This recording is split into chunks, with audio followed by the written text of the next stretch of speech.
et il y a un rejet, il y a un manque d'empathie, et le contraire, et on a entendu, donc quitter maintenant le gouvernement, Mhm. le venin qui est sorti contre la Tzionout Dadatit. Qu'est-ce que nous avons fait aux Haridim? La seule chose qu'on a fait, c'est qu'on leur a montré qu'on peut étudier la Torah et aller à l'armée, et ça les dérange tellement qu'il faut qu'ils sortent leur venin. Nous sommes en ligne avec le docteur Marc Abitbol. Marc, bonjour, Boker Tov. Bonjour, Boker Tov Daniel. Merci d'être avec nous ce matin. Je rappelle que vous êtes le père du commandant Eliav Abitbol Zichrono Livracha qui a été tombé au combat dans le sud Liban, au sud Liban, il y a près d'un an, en octobre 2024. Et avec vous, je voudrais revenir sur d'abord l'éditorial que vous avez écrit hier, quelques heures avant donc que la commission des affaires étrangères et de la défense de la Knesset ne change de main, c'est-à-dire que Boaz Bismuth soit désigné comme remplaçant de Yuli Edelstein. Et dans cet éditorial, vous vous insurgez d'une certaine manière contre ce qui est en train de se passer et contre le fait que finalement, eh bien, d'une manière ou d'une autre, le gouvernement israélien tente de légitimer le fait que les Haredim n'aillent pas au combat. Alors, je voudrais avoir avec vous... À l'armée, hein, pas tout le monde va au oui, combat. à l'armée même. Oui, effectivement, à l'armée. Il faut faire la différence, effectivement. Mais alors, avec vous, je voudrais revenir sur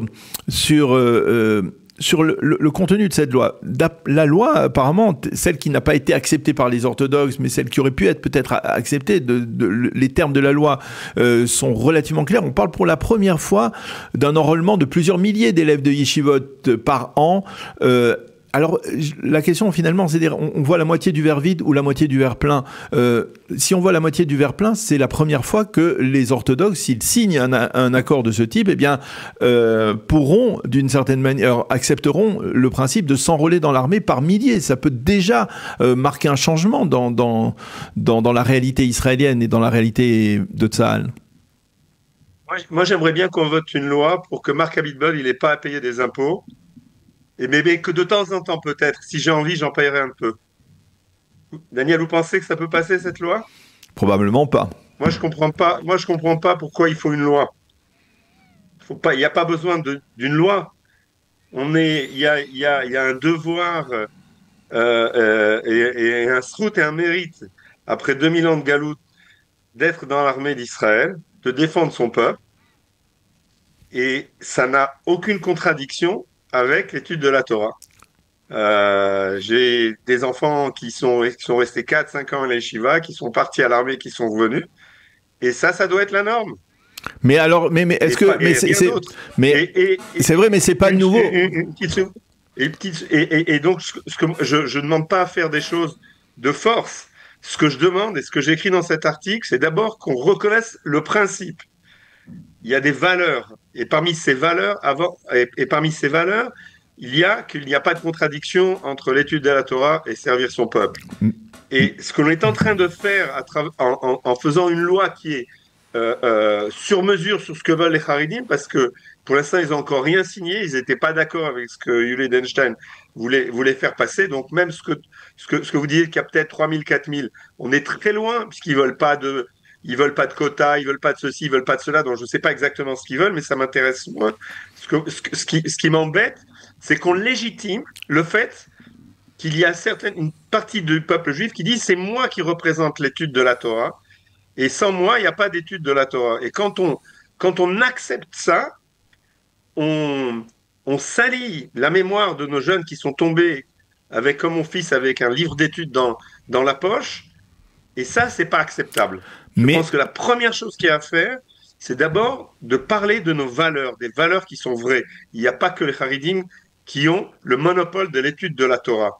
On a tous l'envie, le besoin, le devoir de l'étude de la Torah avec le devoir de défendre notre peuple. Et c'est ça que j'écris dans cet article-là. La première chose que nos dirigeants doivent dire, c'est il n'y a pas de contradiction.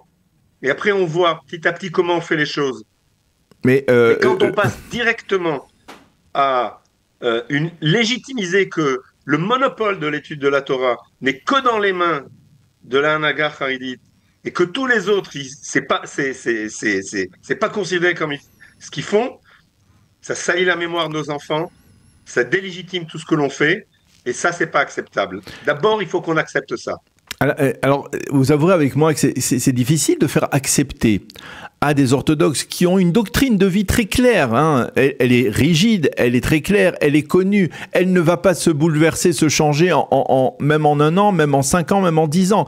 Il faut faire comprendre, dirons-nous, ce principe que vous énoncez au monde orthodoxe. Ça peut prendre des années de l'éducation, de la même manière que dans le monde sioniste religieux, on ne voudrait pas que l'on impose que les orthodoxes, si un jour ils sont une majorité, eh bien ils imposent leur mode de vie au public sioniste religieux ou encore plus au public laïque. Donc il y a une forme de compréhension, c'est-à-dire même s'il y a des changements, même s'ils viennent peut-être par le bas, mais pas par le haut, c'est-à-dire les choses prennent du temps. On ne peut pas modifier... Daniel, d'abord, je pense qu'il y a plusieurs choses. La première chose, c'est que d'un point de vue historique, on oublie que c'était pas ça le fait, c'est-à-dire que à la création de l'État d'Israël, les Haridim, ils s'engageaient à l'armée. Moi, j'ai étudié au Machon Lev, le Rosh Bet HaMidrash, le Rav Bachaim, il était à l'armée pendant la guerre des 6 jours. Et vous savez pourquoi ils ont arrêté d'aller à l'armée? Une petite seconde. Ils ont arrêté d'aller à l'armée parce que l'armée a voulu instaurer l'enrôlement pour les femmes. Daniel, c'est pas ça l'histoire. L'histoire, c'est quand il y a le gouvernement, jusqu'au moment du gouvernement de Begin, il y avait des quotas de quelques centaines. Effectivement. De Torato ou Manuto.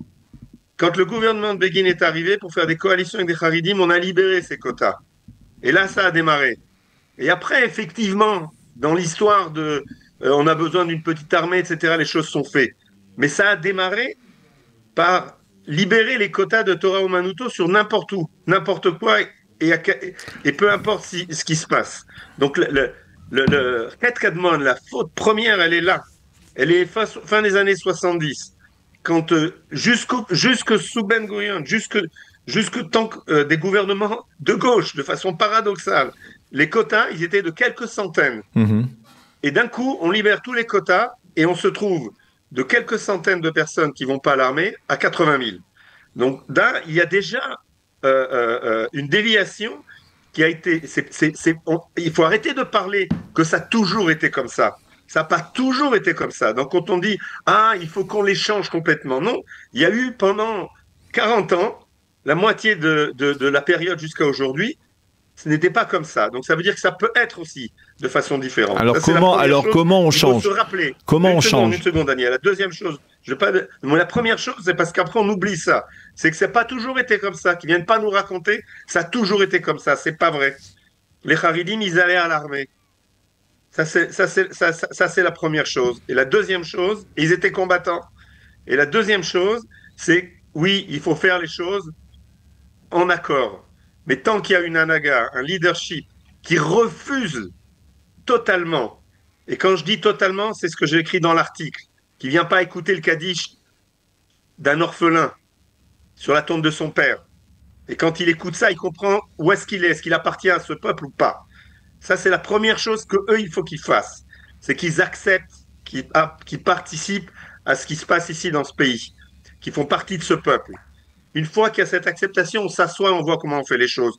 Je veux surtout pas leur enlever ni du limud Torah, ni de la pratique des mitzvot, etc. Et j'ai beaucoup à apprendre de ce qu'ils font et de comment ils étudient la Torah. Mais la première chose que l'on n'entend pas, il y a un rejet, il y a un manque d'empathie, et le contraire, on a entendu quand ils ont quitté maintenant le gouvernement, le venin qui est sorti contre la Tzionut Dadatit. Mais qu'est-ce qu'on a fait?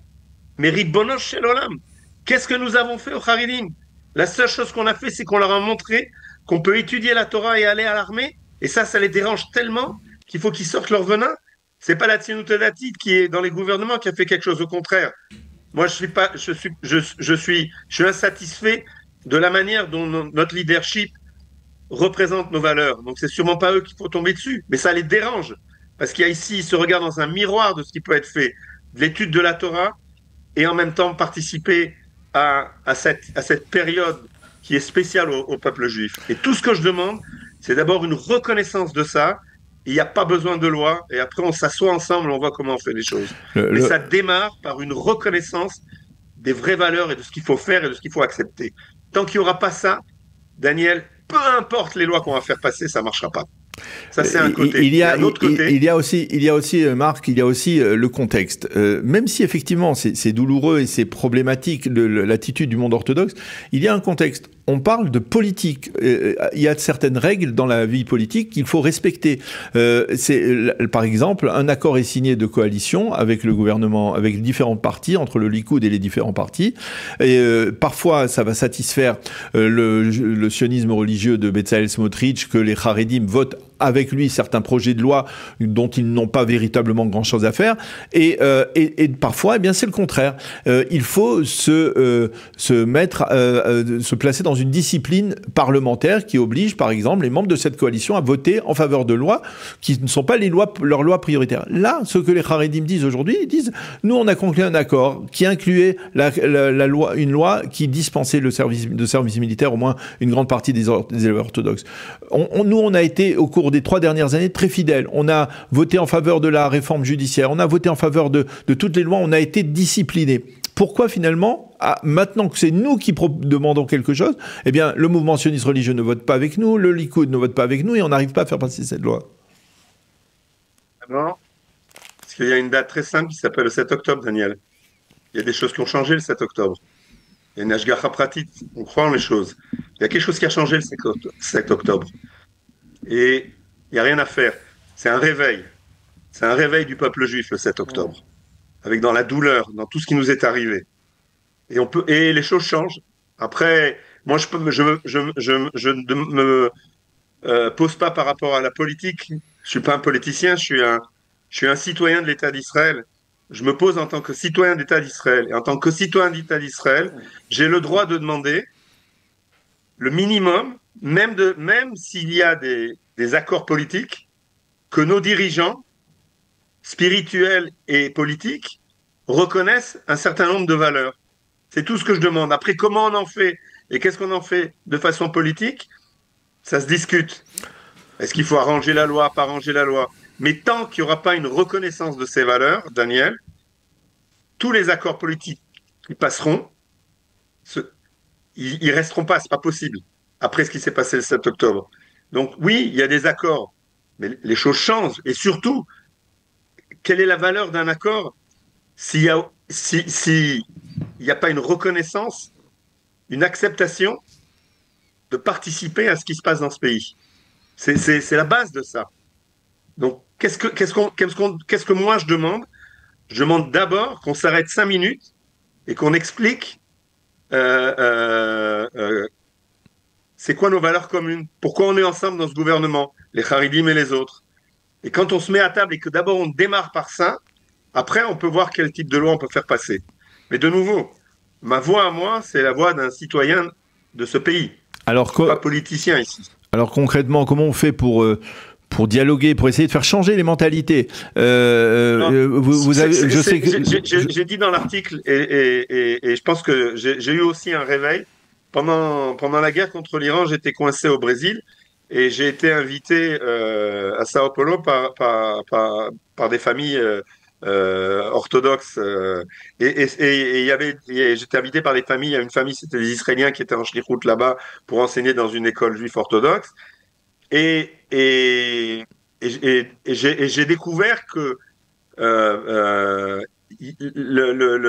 Migzar Haridi, c'est pas tous le Peleg Yerushalmi.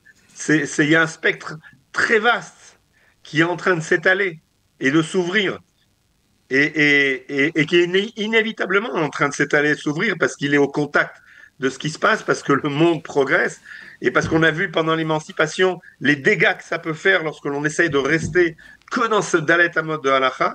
Et ce que j'ai découvert pendant ce Shabbat, c'est que dans cette communauté haridite, il y a de l'empathie pour ce qu'on fait, il y a différentes voix, il y a une volonté aussi de faire partie du peuple, etc., de s'associer.